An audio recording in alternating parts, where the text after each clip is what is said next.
आदिम तीर्थंकर प्रभु आदिनाथ मुनिनाथ, आदि व्याधि अगमग मिति तुम पद में मम मान।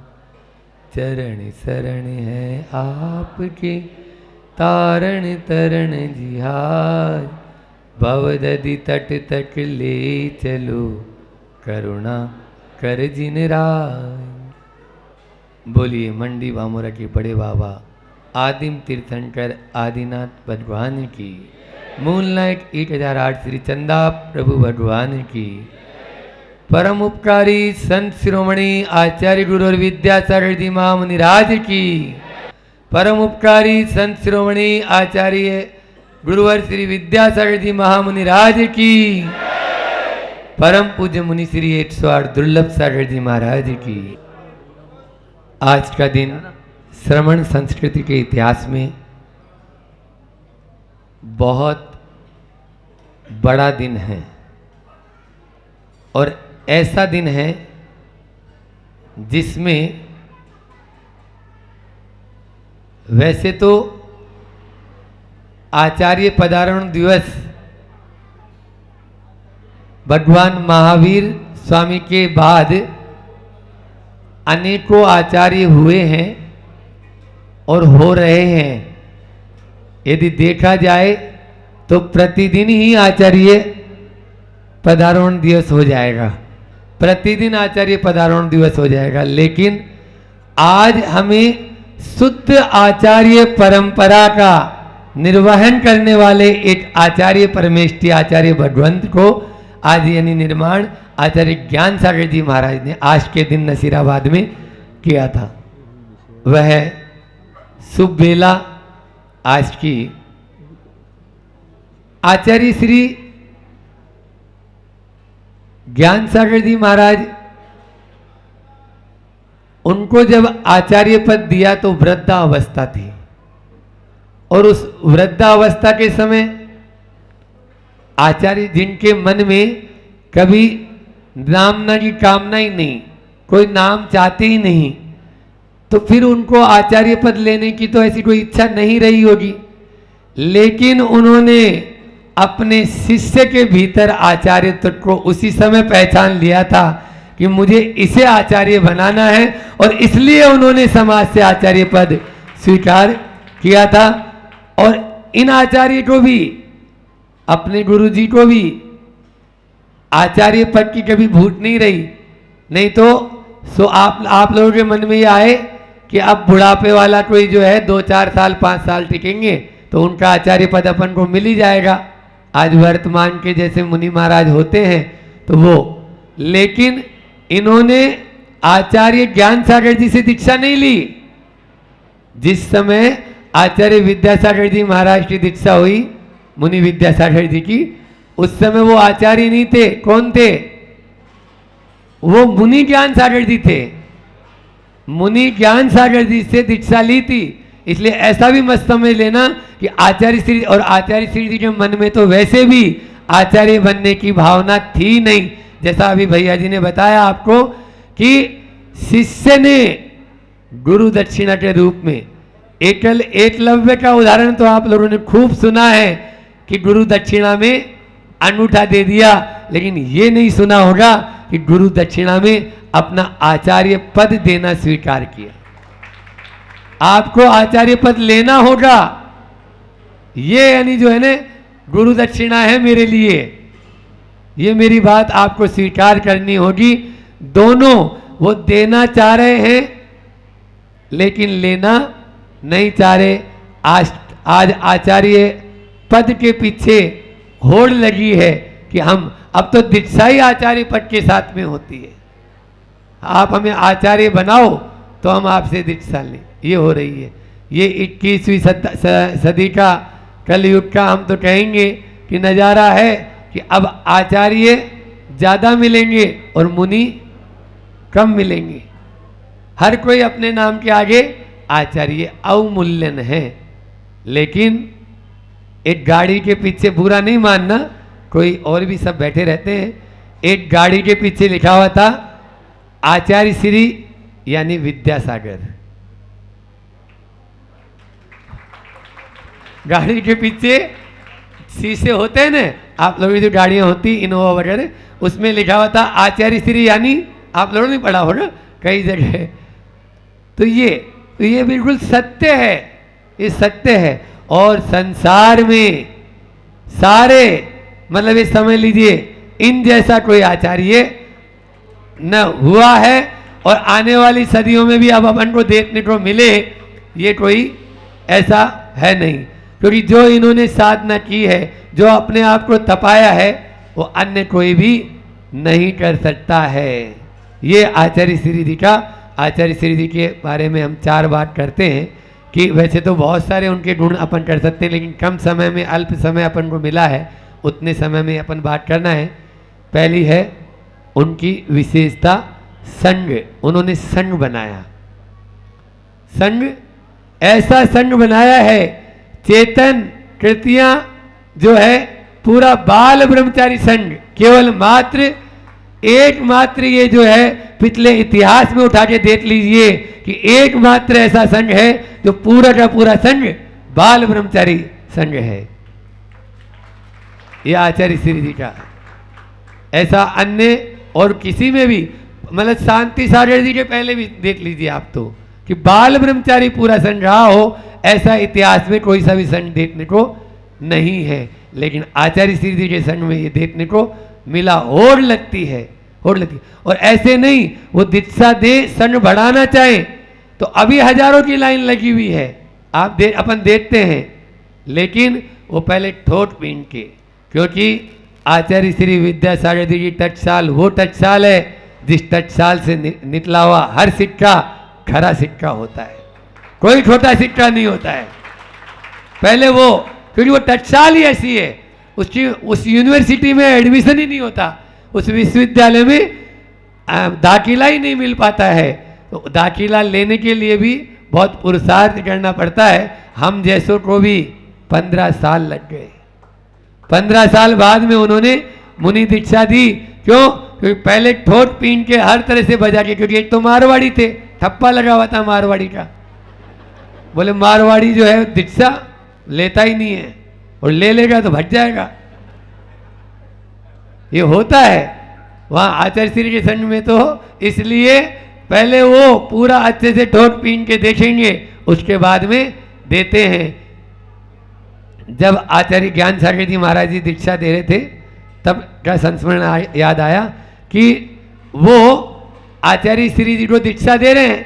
अब इधर सारे के सारे सोनी जी वगैरह, भागचंद जी सोनी और ये सब उल्टा नारियल लेके पहुंचे कि महाराज कहाँ इस जवान छोरे को आप दीक्षा दे रहे हो, ये छोरा भट जाएगा। ऐसे हमारे यहाँ तो बुढ़ापे में दीक्षा लेते हैं। तो आचार्य श्री ज्ञान सागर महाराज तो ज्ञान सागर थे बहुत, जिनकी प्रतिमा इतनी सुंदर है। आज विद्यासागर जी महाराज को अपन देखते हैं तो वो कितने सुंदर होंगे और वो कैसे होंगे, ये तो निश्चित रूप से अपन आचार्य श्री को देखने से ही उनके रोम रोम से ज्ञान सागर जी महाराज झलकते हैं। आचार्य श्री जी के रोम रोम से हर प्रतिपल ज्ञान सागर जी महाराज, हर बात में, हर चर्या में ज्ञान सागर जी महाराज झलकते हैं। तो ज्ञान सागर जी महाराज बोलते हैं उन पंचों से, भाई अब दीक्षा तो आ गई है और दीक्षा तय भी हो चुकी है, अब यदि वो जवान है और आप बोलते हैं जवान छोरे को दीक्षा मत दो, तो अब आप लोग तो सब बूढ़े हैं, आप लोगों का तो यानी बुढ़ापा है ही, तो अब पंपलेट भी छप गया, कुमकुम पत्रिका भी बांट दी है, तो आप लोगों में से कोई एक तैयार हो जाओ, क्योंकि दीक्षा तो मुझे देना ही है। बोले आप तो उन्हीं को दे दो। ये स्थिति है, समझ में आ रही है। इसलिए अपन को जो है ना, आचार्य श्री जी ने ऐसा संघ तैयार किया। क्यों तैयार किया? क्योंकि आचार्य ज्ञान सागर जी महाराज ने एक ही बात बोली थी, बेटा ऐसा संघ बनाना जो गुरुकुल बन जाए।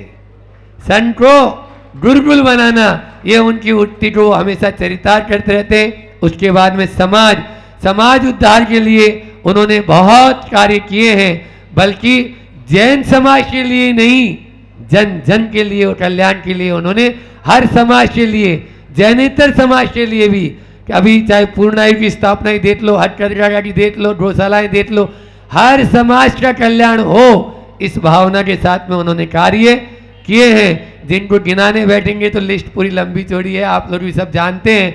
जो आचार्य श्री जी अपने लिए कम सोचते हैं, हालांकि पूरा अपने ही लिए सोचते हैं, वैसे अपनी आत्मा कल्याण करते हैं, लेकिन वो प्रतिपल राष्ट्र चिंता में सच्चे राष्ट्र चिंतक, हित चिंतक है तो वो कौन है? आचार्य विद्यासागर जी महाराज हैं। ऐसे संत अपन को मिले हैं। उसके बाद में उन्होंने संघ का निर्माण किया। संस्कृति, संघ और समाज के साथ में संस्कृति का, उन्होंने संस्कृति की रक्षा के लिए बहुत कार्य किए हैं। आपके यहाँ भी एक विशाल पाषाण का जिनालय मंदिर बनने जा रहा है उनके आशीर्वाद से। ये क्या है? ऐसे बड़े बड़े जिनालय उन्होंने, कुंडलपुर का जिसका एक एक पत्थर बोल रहा है, हजारों हजारों वर्षों तक वो गौरव का गया है। हालांकि ये बात वही बोलते हैं जिनको कुछ देना भी नहीं है और लेना भी नहीं है, ऐसे लोग बोलते हैं। फिर भी आचार्य श्री जी, पुराने मंदिरों का जीर्णोद्धार हो तो बहुत अच्छा होता है। हाँ हाँ, पुराने मंदिरों का जीर्णोद्धार तो होना ही चाहिए। आप सही बोल रहे हैं, अशोक कुमार जी को बोलते हैं आचार्य श्री जी। तो फिर आपके नाम से एक विज्ञप्ति, प्रेस विज्ञप्ति जारी कर दूं कि पुराने मंदिरों के जीर्णोद्धार से पुण्य भी ज्यादा लगता। हाँ, ज्यादा लगता ही है पुण्य। तो आप आचार्य श्री तुरंत बोलते हैं, साहू अशोक कुमार जी, आप प्रेस विज्ञप्ति तो जारी कर दो मेरे नाम से, लेकिन मेरी एक बात का जवाब दो। आपकी पैंट फट जाए तो उसको कितने बार रफू चढ़ा के पहनोगे? आपकी पैंट फट जाए तो उसको रफू चढ़वा कर आप कितने बार पहन पाएंगे? कुछ ऐसा भी नया निर्माण कर जाओ कि आने वाली पीढ़ी उसका जीर्णोद्धार कर सके।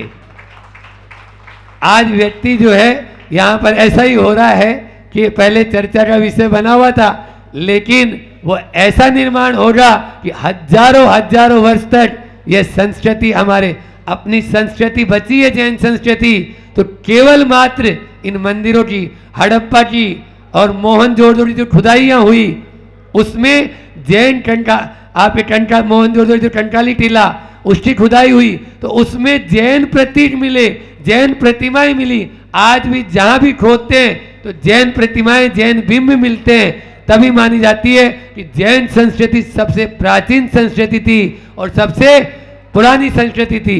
इसको ये जन धर्म था, जैन धर्म जन धर्म था, ये जन जन बोलता है, सारे वैज्ञानिक बोलते हैं। क्यों बोलते हैं? उसी आधार पर बोलते हैं। इसी प्रकार से यदि हमारे ये जिनालय सुरक्षित रह पाएंगे, संस्कृति सुरक्षित रह पाएगी तो संस्कार सुरक्षित रह पाएंगे। संस्कृति सुरक्षित नहीं रह पाएगी तो संस्कार भी बचने वाले नहीं है। आचार्य श्री ने इस पर भी बहुत काम किया। और अंतिम है साहित्य सृजन। आचार्य ये चार सकार हैं, संघ का निर्माण किया, समाज का निर्माण किया और संस्कृति का पुनरुद्धार कर दिया और फिर साहित्य का निर्माण। आप सब जानते हैं आचार्य श्री जी ने ऐसे ऐसे साहित्य का निर्माण, चाहे वो संस्कृत में हो और चाहे वो हिंदी में हो, जो आने वाली पीढ़ी अभी याद रखेगी। कालिदास को भी टक्कर देने वाले साहित्य, मूठ माटी महाकाव्य सब जानते हैं, जो जिसको आज अनेकों विश्वविद्यालयों में शोध का विषय नहीं, अध्ययन का भी विषय है। शोध का तो विषय है ही, साथ में अध्ययन का भी विषय है। ऐसा वह साहित्य आचार्य श्री जी सृजन किए हैं। इन चारों के माध्यम से हमारा सबका अपना कल्याण है। इसी प्रकार से आचार्य श्री जी का, आचार्य जो ये पदारोहण दिवस है, आचार्य श्री जी का यह आचार्य पदारोहण दिवस ऐसा ही नहीं, जिस समय आचार्य श्री जी को आचार्य पद, मतलब यानी ज्ञान सागर जी महाराज को आचार्य पद जो है वो कैसे मिला? वैसे तो ये धर्म सागर जी महाराज के बड़े शिष्य थे, लेकिन उस समय पंथवाद, शिव सागर जी महाराज के मतलब बड़े शिष्य थे, लेकिन पंथवाद के कारण प्रथम शिष्य थे, लेकिन पंथवाद के कारण उनको ने देकर धर्म सागर जी को आचार्य पद बनाया था। लेकिन समाज के एक बड़े वर्ग ने आचार्य ज्ञान सागर जी महाराज, उस समय की पत्र पत्रिकाएं पढ़ो, उस समय का बहुत ही आचार्य पदारोहण दिवस का यानी पढ़ने रोचक है ये विषय, और समय होगा तो फिर कभी अपन इसको बताएंगे। उनको यानी फिर ज्ञान सागर जी महाराज को आचार्य पद दिया गया। आचार्य ज्ञान साई महाराज जी पहले स्वीकार नहीं कर रहे थे, लेकिन फिर बाद में देखा कि नहीं, इसे आचार्य बनाना है, और तब उन्होंने उस पद को स्वीकार किया। आज ऐसे आचार्य श्री जी का आचार्य पदारोहण दिवस मनाने का यह सुअवसर अपन को प्राप्त हुआ है। निश्चित रूप से हम सब सौभाग्यशाली हैं कि उनके युग में जन्मे हैं, उनके युग में जन्मे हैं, ये तो निश्चित है। जैसा भैया जी ने अभी बताया कि गौतम स्वामी से भी ज़्यादा, क्योंकि वो तो भगवान महावीर स्वामी तो बाद में मिले उनको, तो हमें तो जन्म के साथ में मिले हैं। जब से हमारा जन्म हुआ तब से ही हमें गुरु जी के, लेकिन वास्तव में यह आचार्य पदारोहण दिवस मनाना तभी सार्थक होगा जब हम कुछ उनके गुणों को अंगीकार करें। चरण नहीं आचरण छूना है, उन आचरण को, उनके आचरण को अपने जीवन में लाएंगे तभी निश्चित रूप से, चाहे भले ही थोड़े छोटे छोटे नियम, क्योंकि आज दिन में पृथ्वी का परिवर्तन भी होना है और संयम का महोत्सव है, वह तो संयम का उपकरण है। तो संयम का उपकरण है तो संयमी को ही मिलती है और देते हैं संयमी, इसलिए भले ही छोटे छोटे ही हम नियम ले, जरूर थोड़े थोड़े नियम लेकर आगे बढ़ेंगे, उसी से अपना यह आचार्य पदारोहण दिवस मनाना सार्थक होगा।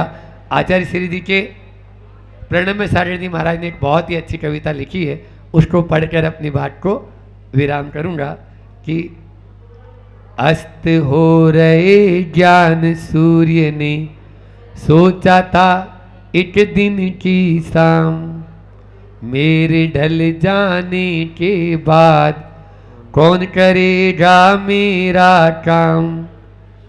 अंधकार में मोह जगत में ज्ञान प्रकाश भरेगा कौन, मेरे जीवन की बुझती ज्योति को और जलाएगा कौन। सब अयोग्य कायर दिखते हैं, कोई न दिखता है निष्काम, मेरे ढल जाने के बाद कौन करेगा मेरा काम। धर्म महा है पात कठिन है, किसको इसका रहस्य कहें, निष्ठा का जो दीप जलाए ज्ञान चरित में लीन रहे। तभी एक विद्याधर आया दूर कहीं से गुरु के धाम, मेरे ढल जाने के बाद कौन करेगा मेरा काम। मेरे ढल जाने, हम एक एक बार ही बोल रहे हैं क्योंकि समय हो रहा है। हमारे पास सब कुछ है लेकिन समय कम है बस। मेरे ढल जाने के बाद कौन करेगा मेरा काम। फिर गुरु ने शिक्षा दीक्षा दे इच्छा जल को जला दिया। फिर गुरु ने अपनी इच्छाओं को जला दिया, खुद नीचे बैठे और शिष्य को ऊपर बैठाया। बहुत बड़ी घटना है ये, आज तक के इतिहास में कभी नहीं हुई। आज के दिन कि शिष्य नीचे बैठा हो और शिष्य ऊपर बैठा हो और गुरु नीचे, इच्छा जल को जला दिया। अपनी इच्छा निरोधक तप है, वही है। फिर गुरु ने शिक्षा दीक्षा दे इच्छा जल को जला दिया। स्वयं शिष्य के चरणों में आ बैठ अहम को जला दिया। खूब जले विद्या का दीपक, दुआ ज्ञान की आए काम। मेरे ढल जाने के बाद कौन करेगा मेरा काम। उन प्रकाश के पुंज बने और तुम बनो सूरज दीमान। तुम जलाओ सबको पथ में और चलो खुद ही श्रीधीमान। मैं निश्चिंत हुआ विद्याधर, जीवन सफल बना वरदान। मेरे ढल जाने के बाद कौन करेगा मेरा काम। गुरुकुल बना कुल गुरु बनना, गुरुकुल बना, संघ को गुरुकुल बनाना यही था। गुरुकुल बना कुल गुरु बनना, वचन नहीं प्रवचन देना, वचन नहीं देना प्रवचन देना, छोटा बड़ा भेद को तज के बना लेना, यूं को कहकर फिर सिद्ध हो गया ज्ञान पूर्ण वह गुण गुण, ज्ञान पूर्ण वह गुरु महान। क्या लिखा है देखो, यूं कहकर वह सिद्ध हो गया ज्ञान पूर्ण वह गुरु महान, मेरे डल जाने के बाद कौन करेगा मेरा काम, मेरे डल जाने के बाद कौन करेगा मेरा काम। ऐसे वह ज्ञान सागर प्रणम्य सागर जी महाराज ने बहुत ही भावों के साथ में, अच्छी नहीं लगी तो आप लोगों ने ताली तो बजाई नहीं, हमें लगता है आप लोगों को या तो समझ में नहीं आई, हाँ, या फिर पूरे के पूरे आप लोग डूब गए, ऐसे डूब गए कि आंखों से देख रहे हैं हम भी, आप पूरे भाव भीग गए हैं आप लोगों के भी कि मेरे चले जाने के बाद कौन ये काम करेगा। इसलिए ऐसा आचार्य हम लोगों के लिए सौंप गए आज के दिन कि ये निश्चित रूप से इस जैन धर्म की पताका को दिग दिगंतक दूर दूर तक लेकर जाएगा, यही शिष्य है मेरा। ऐसे उन शिष्य को बारंबार गुरुदेव के चरणों में यहीं से आप सबकी ओर से, मैं अपनी ओर से बारंबार नमोस्तु निवेदित करते हुए प्रणति अपनी विनयांजलि नमोस्तु निवेदित करते हुए अब बड़े महाराज जी महाराज के चरणों में अंधान सागर जी महाराज की। एक ही मत सत्ता परिवर्तन कर सकता है। बिल्कुल, अगर एक मत इधर का उधर हो जाएगा तो क्या होगा, एक ही ऊपर जो ध्रुव तारा होता है वो हजारों नाविकों को मंजिल तक पहुंचा सकता है, क्योंकि वहाँ दिशा कौन दिखाएगा, वो एक ध्रुव तारा ही हजारों नाविकों को मंजिल तक पहुंचा सकता है। लॉटरी का एक टिकट अगर आपको लग जाएगा तो आपकी तकदीर भी बदल सकती है, आप नीचे से ऊपर पहुंच सकते हैं। सम्यक दिशा की ओर बढ़ाया गया एक कदम आपके जीवन में एक नया उजियाला ला सकता है, आपके जीवन को संवार सकता है। परीक्षा के उस पर्चे में बढ़ने वाला एक नंबर उस विद्यार्थी के जीवन को ऊपर उठा सकता है और वो आगे बढ़ सकता है। छोटा सा एक बीज अगर धरती में बीजारोपण किया जाएगा तो वो भी एक नई कहानी लिख देगा और चारों ओर हरियाली से वो आच्छादित कर देगा। वो इत्र की एक बूंद अगर इस सभा में आ गई तो चारों ओर वो वातावरण महका देगी। और अगर मान लो वो पूज्य गुरुदेव की एक छोटी सी मुस्कान अगर मिल जाती है तो फिर क्या है, जीवन में वो एक उत्साह, एक उमंग आ जाती है।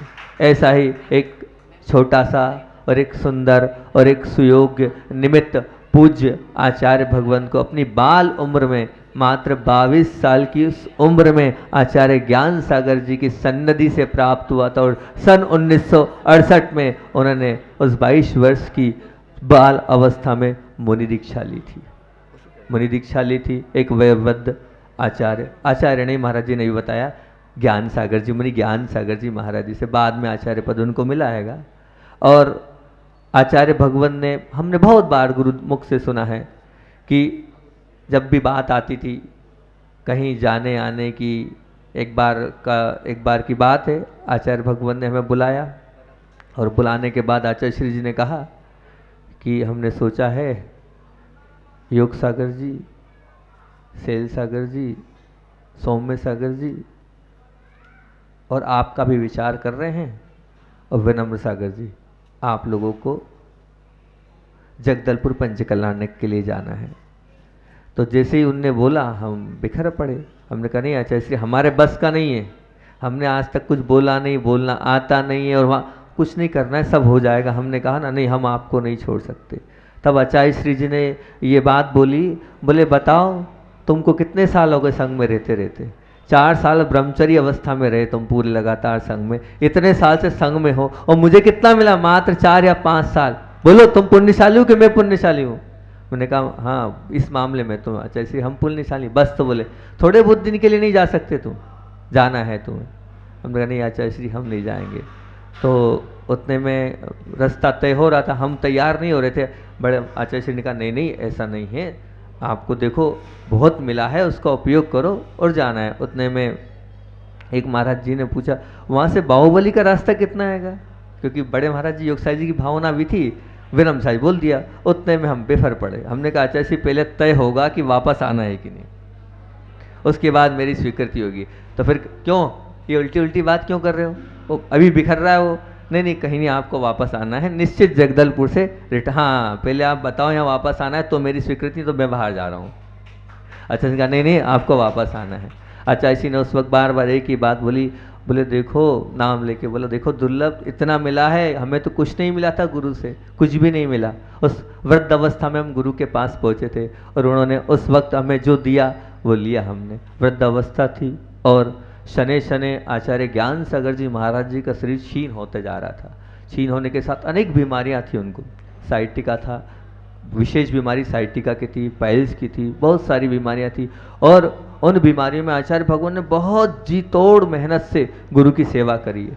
ऐसे कहते हैं कि एक इतिहास दोहराया था। इतिहास कब दोहराया था? तो जब वो पूर्व में चंद्रगुप्त ने अपने गुरु किसकी बताओ, भद्रबाहु की सेवा करी थी। उसके बाद अगर इतिहास दोहराए तो आचार्य भगवंत विद्यासागर जी ने अपने गुरु की सेवा करके वो इतिहास दोहराया। अब जब शरीर बहुत ज़्यादा जर्जर हो चुका था और उन्हें लगा कि अब मुझे आगम के अनुसार जैसा आगम में उल्लेखित है उस प्रकार से समाधि कर कर इस शरीर का, इस देह का त्याग करना है। उन्होंने आचार्य भगवान से कहा कि अब मुझसे नहीं रहा जाता है, अब मैं चाहता हूँ संलेखना की ओर बढ़ना चाहता हूँ और इस आचार्य पद का त्याग चाहता हूँ। जैसे ही आचार्य भगवान से आचार्य पद की बात करी तो आचार्य जी ने स्पष्ट कह दिया कि मैं सब कर सकता हूँ, समाधि तो मैं कराऊंगा, कराना ही है मुझे, लेकिन आप पद की बात मत करो, आचार्य पद मैं नहीं ले सकता, इसके लिए मैं तैयार नहीं हूँ। तब उन्होंने ऑप्शन दिए कि विवेक सागर जी महाराज जी को चामन सिटी में चातुर्मास कर रहे हैं, आप उन्हें बुला लेंगे, हम उन्हें पद दे देंगे। हमारे संघ में छुल्लक जी हैं, विजय सागर जी, हम उन्हें मुनि पद देकर उन्हें आचार्य पद दे देंगे। पर ज्ञान सागर जी महाराज जी को ये सब कहाँ पसंद था, उनको तो सिर्फ उसी हीरे में, उसी कोहिनूर हीरे में सब कुछ दिख रहा था। उन्होंने कहा नहीं। अब स्थिति ये थी, आचार्य ज्ञान सागर जी बहुत विद्वान थे, बड़े बड़े विद्वान उनके पास आते थे और उनसे आगम की बहुत सी ऐसी चीज़ें थी जो समझते थे, चाहे धौला हो चाहे जय धौला हो, सब कुछ उन्हीं की सन्निधि में वो सब कुछ हुआ था। वहीं छगन लाल जी पाटनी अजमेर वाले वो आए और जब आचार्य ज्ञान सागर जी के पास आए तो कुछ शंकाओं को लेके आए। वो शंकाओं का उत्तर वो दे तो रहे थे लेकिन मन से नहीं दे रहे थे।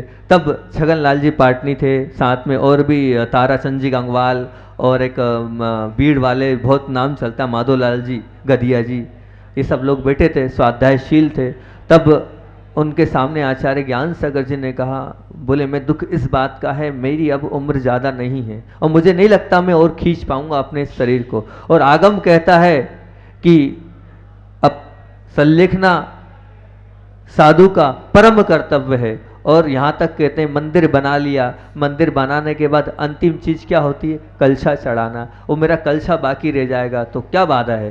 बोले कौन लेगा मेरा आचार्य पद, मैं विद्यासागर से कह रहा हूँ, वो लेने को तैयार नहीं है, वो तैयार नहीं हो रहा है। मैं बहुत प्रयास कर चुका हूँ, 4-5 दिन से वही बात छेड़ता हूँ, वो उठ के चला जाता है। वो कहता है सब कर लो पर आचार्य पद की बात मत करो, मैं आपको छोड़ूंगा नहीं लेकिन पद किसी और को दो। कहाँ जाऊँ मैं, आसपास कोई दूसरा संघ भी नहीं है जो मेरी समाधि कराए, अब मेरी हिम्मत भी नहीं है कि मैं कहीं जा पाऊँ। तब छगनलाल जी जब ऊपर नशिया में आचार्य भगवान सामायिक पे बैठे थे वहाँ पहुँचे और वहाँ पर छगनलाल जी पाटनी ने निवेदन किया कि आप आखिर ऐसा क्यों कर रहे हैं, जिन गुरु से आपने दीक्षा ली है और उन गुरु के ऊपर उपकार नहीं करना चाहते। तो पूज्य गुरुदेव के ये शब्द थे कि मैं परिग्रह में नहीं फंसना चाहता हूँ, मैं परिग्रह में नहीं फंसना चाहता हूँ, ये जितना बड़ा भारी भोज है मैं नहीं ले पाऊंगा। मुझे तो यहाँ मैं निर्विकल्प होने आया हूँ, संकल्प विकल्प नहीं आया हूँ, और पद तो संकल्प और विकल्प का हेतु ही है। मुझे नहीं फंसना इन सब चीज़ों में, मैं नहीं चाहता हूँ। मैं मना नहीं कर रहा हूँ। तो उन्होंने कहा एक बात बताओ, आप मना नहीं कर रहे हो तो उनके पद के त्याग के बिना कैसे होगी समाधि? वो तो त्याग करना पड़ेगा ना, किसी न किसी को तो देना पड़ेगा। शांतिलाल जी पाटनी जो थे वो भी बहुत मर्मज्ञ, बहुत विद्वान थे। उन्होंने कहा देखो आपको गुरु की बात को स्वीकार तो करना ही पड़ेगा, तब कि क्योंकि गुरुजी ने आपको बहुत कुछ दिया है, उसका आपको कुछ ना कुछ प्रतिफल तो देना ही चाहिए। फिर गुरुजी ने एक बहुत अच्छी बात बोली, बोले आप लोग मेरे आचार्य पद के पीछे लगे हैं, मुझे विनाशिक पद नहीं चाहिए, मुझे तो अविनाशी पद चाहिए। मुझे ये विनाशिक पद नहीं चाहिए, मुझे तो अविनाशी पद चाहिए, और मैं इस पद में लग गया तो मैं उलझ जाऊंगा। मैं नहीं चाहता हूँ कि ऐसा हो। पर माधोलाल जी जो वीर वाले थे, वो माधोलाल जी वीर वालों ने उनसे कहा कि देखो वो सब कुछ ठीक है, हम मानते हैं कि आपकी अंदर से बिल्कुल भी इच्छा नहीं है। आज 8-10 दिन इस चीज़ को लेकर हो गए, महाराज जी भी आपसे बार बार निवेदन कर रहे हैं, लेकिन परिस्थिति नहीं है। कौन आए, कोई आसपास है भी नहीं। आप विवेक सागर जी की बात कर रहे हो, कोचामन सिटी में है, वहाँ से यहाँ चातुर्मास में कैसे वो इस समय आएंगे? आप इसका विचार तो करो। तो उन्होंने कहा फिर भी मेरा मन नहीं करता है कि मैं लूँ। तो फिर बहुत देर बाद, बहुत आग्रह के बाद गुरुदेव ने कहा मुझे मेरे गुरु की समाधि तो नहीं बिगाड़ना है, भले ही मैं कष्ट सहन कर लूँ, भले ही मैं विपत्तियों में आ जाऊँ, ठीक है कोई बात नहीं, चलते हैं। और आचार्य श्री जी गुरुदेव के पास 10 दिन तक ये तालमेल चलता रहा, नहीं हाँ नहीं हाँ नहीं हाँ, अनेक प्रकार की चली। अब गुरुदेव के पास पहुँचे और गुरुदेव से कहा आचार्य श्री जी क्या आ गया? तीनों विद्वान छगनलाल जी, शांतिलाल जी और माधोलाल जी लेके गए आचार्य श्री के पास सामायिक के बाद, और ज्ञान सागर जी के पास बैठकर उन्होंने कहा, निवेदन किया। वो नीचे मुख थे और फिर उन्होंने यही कहा गुरुदेव के पास पहुँचने के बाद। तो गुरुदेव ने एक ही शब्द बोले, मुझे कुछ नहीं चाहिए, गुरु दक्षिणा में तो बस मैं जो बोल रहा हूँ वो स्वीकार कर ले। और जैसे ही बोला वैसे ही आचार्य श्री जी एक बालक की वत, अब सोच लो क्या स्थिति बनी होगी, और वो एक बालक के बाद अपने आप को रोक नहीं पाए और एकदम भाव विभोर हो गए। और अब वैसे ही गुरुदेव की तो आप देखो, कभी आचार्य श्री की याद आती तो उनकी आंख से आंसू आ ही जाते हैं, और वहीं फूट फूट के रोने लगे। फिर तीनों विद्वानों ने और गुरु ने संभाला, बोले समझो बात को, हमें बहुत बड़ा काम करना है, गुरुदेव की समाधि अच्छे से कराना है, आपके भाव भी है हमारे भाव भी है, इसमें सहयोग करो। और उन्होंने मौन स्वीकृति दी। 22 नवंबर 1972 में वो शुभ मुहूर्त निकला, और शुभ मुहूर्त में नशीराबाद में आचार्य पद की जब बात आई तो उन्होंने स्वयं आचार्य श्री ज्ञान सागर जी महाराज जी ने आचार्य मुनि श्री विद्यासागर जी महाराज जी को आचार्य पद के लिए भक्तियां पढ़ी, और पहले अपने उस सिंहासन से उतरे, और सिंहासन से उतरने के बाद आचार्य भगवंत को उस सिंहासन पर बिठाया। और बिठाने के बाद जब सिंहासन पर तो बिठाने के बाद भक्तियां करी। भक्तियां जो होती है आचार्य पद की, वो जो प्रतिष्ठा होती है वो पूरी भक्तियां करी। और भक्तियां करने के बाद वो तो ठीक था, वो जो दृश्य था वो तो था, उसके बाद का जो दृश्य था वो बहुत भाव विभोर था। आचार्य विद्यासागर जी सिंहासन पर बैठे हैं और आचार्य ज्ञान सागर जी वो क्या कर रहे हैं? परिक्रमा लगा रहे हैं। 3 परिक्रमा लगाई और पूरा जो वहां का वातावरण था वो भाव विभोर हो गया। क्या है ये, क्या दृश्य है ये? वो जो कल गुरु थे आज वो परिक्रमा लगा रहे हैं, और पूरी 3 परिक्रमा आचार्य भगवंत की लगाई, पूज्य गुरु जी की परिक्रमा लगाई। कौन ने? आचार्य ज्ञान सागर जी महाराज जी ने। उस छोटे से शिष्य की, वो कहाँ किस उम्र में थे? अंत समय में 80-85 कितने साल की उम्र में हुई समाधि उनकी? 85 वर्ष की उस उम्र में, और वो 23-24-25 साल का वो छोटा सा बालक, और छोटे से नन्हे से बालक की परिक्रमा। अच्छा, कितना मान का कितना बड़ा गलन था वहाँ। और फिर नीचे बैठे, नीचे बैठने के बाद दोनों हाथों से इस प्रकार से नमोस्तु करके 3-3 बार ऐसे लगा रहे हैं। और उस वक्त आचार्य, मतलब हमने उस वक्त आचार्य श्री से पूछा, आचार्य श्री जब आपके वो चरण छू रहे थे तो आपको कैसा लग रहा होगा? बोले वो तो मैं ही जानता हूँ मेरा दर्द, मैं कैसे तुम्हें बताऊं कि जब गुरुजी ने पहली बार मेरे चरण छुए थे मेरे अंदर क्या बिजली जैसी चमक रही थी कि ये क्या हो रहा है, कि वो मेरे चरण छू रहे हैं और मैं उनके आसन पे बैठा हूँ। मुझसे रहा नहीं गया, पूरी प्रक्रियाएं हुई, परिक्रमा हुई। परिक्रमा होने के बाद वापस आचार्य श्री जी नीचे बैठने लगे अपने आसन पर। कहाँ पर? अपने आसन पर बैठने लगे। जब बैठने लगे तो फिर खड़े हुए ज्ञान सागर जी, अब ये आपका आसन नहीं है, आपका आसन तो ऊपर है। आप हाथ पकड़ा और हाथ पकड़ने के बाद आचार्य जी को पुनः वहाँ बिठाया, आपको यहाँ बैठना है, अब ये आसन तो मेरा है, मैं मुनि ज्ञान सागर हूँ और आप आचार्य विद्यासागर हो। क्या कितना बड़ी बात है, मैं मुनि विद्यासागर हूँ और आप क्या हो? आचार्य विद्यासागर हो। तब आचार्य ने कहा, सोचो जब गुरुजी ने मुझसे ये शब्द बोले थे कि मैं मुनि ज्ञान सागर हूँ और तुम आचार्य विद्यासागर हो, तो मेरी क्या स्थिति होगी। और जैसे ही आचार्य श्री जी ने मतलब ज्ञान सागर जी ने आसन पर बिठाया और नीचे बैठने के बाद बहुत जम से मुस्कुराने लगे। कौन? ज्ञान सागर जी महाराज, क्योंकि जो चाहिए था वो मिल गया। अब जिसको जो चाहिए वो मिल जाता तो प्रसन्नता तो होती ही है। अब उसी बीच आचार्य श्री जी जो बहुत मुरझाए हुए चेहरे थे, उनके चेहरे पे भी बहुत भारी मुस्कुराहट थी, वो भी मुस्कुराने लगे। ये आचार्य श्री के मुख से सुना था हमने, वो भी बहुत मुस्कुराने लगे। तब उस वक्त ज्ञान सागर जी से रहा नहीं गया, मैं तो मुस्कुरा रहा हूँ, ठीक है, मुझे तो बहुत बड़ी चीज़ मिल गई। ये तो 15 दिन से नहीं मुस्कुरा रहा था, 15 दिन के बाद आज पहली बार यहाँ बैठने के बाद मुस्कुराहट। क्या क्या हो गया, क्यों मुस्कुरा रहा है? मतलब विद्या से आचार्य भगवान क्यों मुस्कुरा रहे हैं? तो ज्ञान सागर जी ने वहाँ पूछा कि तुम्हारे चेहरे पे क्यों इतनी मुस्कुराहट है? तो आचार्य श्री जी ने कहा, जिस प्रकार से आपने हंसते हंसते इस पद को त्याग किया, मैं भी यही विचार कर रहा हूँ, ऐसी ही हंसी मुझे भी, ऐसी हंसते हुए मुझे भी इस पद का त्याग करना है, बस इसीलिए मैं प्रसन्न हूँ और इस प्रकार का विचार बना रहा हूँ कि जैसी मेरे गुरु के पास हंसी है वैसी मेरी भी हंसी रहे और मैं इस पद का त्याग करते हुए अपना अंतिम समाधि मरण करूँ। आचार्य ज्ञान सागर जी, मात्र ये मत समझना कि मात्र उनने औपचारिकता में ये कह दिया और हो गया। हुआ ये कि भागचंद जी सोनी, जो कि आपको मालूम होगा अजमेर, जिनने सोने की नशिया के नाम से पूरा बहुत नाम चलता था उनका, उस समय बहुत बड़े, जैसे आज की तारीख में आप देखते हैं ना पाटनी जी हैं जिनका नाम चलता हैगा, ऐसे ही उस समय भागचंद जी सोनी को सर्वश्रेष्ठ माना जाता था। उन्होंने निवेदन किया कि आचार्य श्री जी हमारी भावना है, तो उन्होंने कहा आचार्य श्री जी नहीं बोलो, मुनि ज्ञान सागर बोलो। ज्ञान सागर जी क्या बोले? मुनि ज्ञान सागर जी बोलो। आचार्य श्री अब हम नहीं है, आचार्य श्री वो हैं। और फिर उसके बाद निवेदन किया, हमारी भावना है कि नसीराबाद से आपका बिहार अपन धीरे धीरे करके चलेंगे और ये जो सल्लेखना की बात है ये अजमेर में हो, अजमेर नगरी को इसका सौभाग्य मिले, हम ये चाहते हैं। कोई बहुत दूर नहीं है, सब हो जाएगा। हम ये चाहते हैं, 10 चातुर्मास होने वाला है और हम चाहते हैं अगले दिन ही आप बिहार करो। तो उन्होंने कहा अब मेरे हाथ में कुछ नहीं बचा। क्या बोला ज्ञान सागर जी ने? अब मेरे हाथ में कुछ नहीं बचा, जो करना है वहाँ जाके निवेदन करो, मैं कुछ भी नहीं कर सकता अब तो।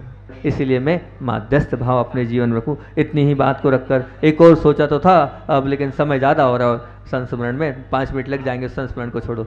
बोधि समाधि परिणाम शुद्धि सात्मोपलब्धि शिवशोक के सिद्धि चिंता मणिम चिंतित वसुदाने त्वां वंदमानस्य ममास्तु देवी।